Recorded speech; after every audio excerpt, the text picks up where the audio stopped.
I think that the fact that I am using these two materials, which are very common, you put stone and metal together all the time, but I think the way I handle it, the way the finish is, it's very elegant in the end and precious, and I think that's quite different from what you usually see out of these two materials.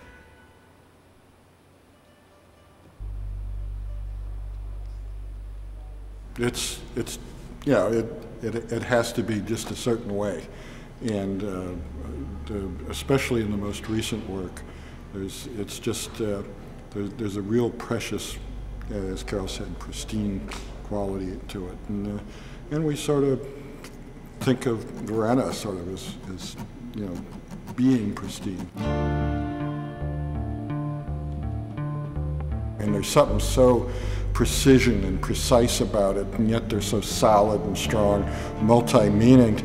They fit into that kind of modernist industrial design movement. So you've got this elegance, and then you have industrial design.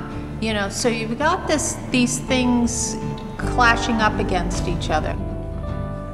You don't see like the stroke or anything like that. You don't see evidence of the process of how it was made. What you see is this immaculate end product.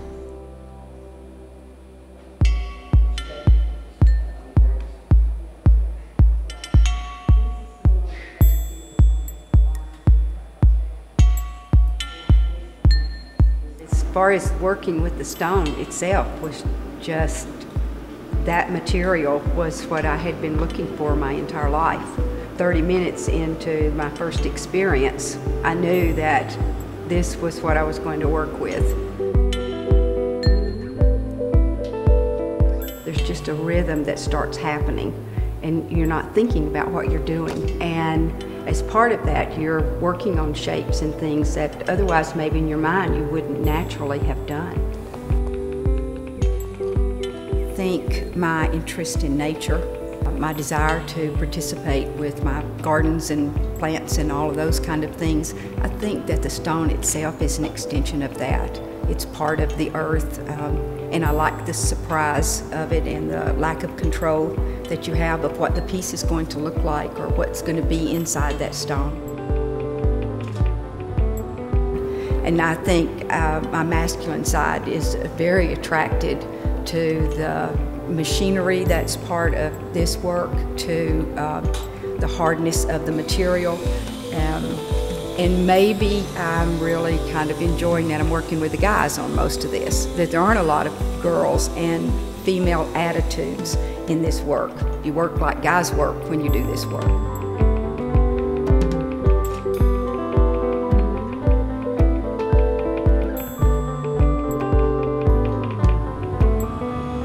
Then I take it to the feminine side with the finishing part of it. And so I bring my person into this, both my female and male sides.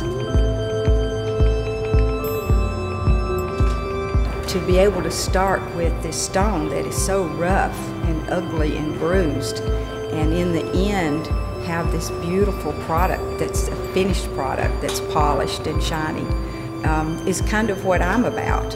I'm a tomboy, and I get really dirty, and I play in my garden and sweaty and all those kind of things.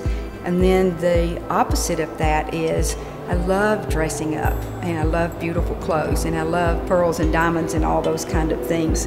And so I think the stone especially is very much the person that I am. And the metal kind of follows along in the same route as that.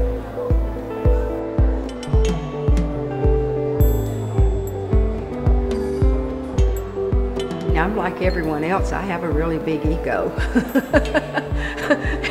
And of course I would like to have people honor me by wanting to own a piece of my work and keep it in their life.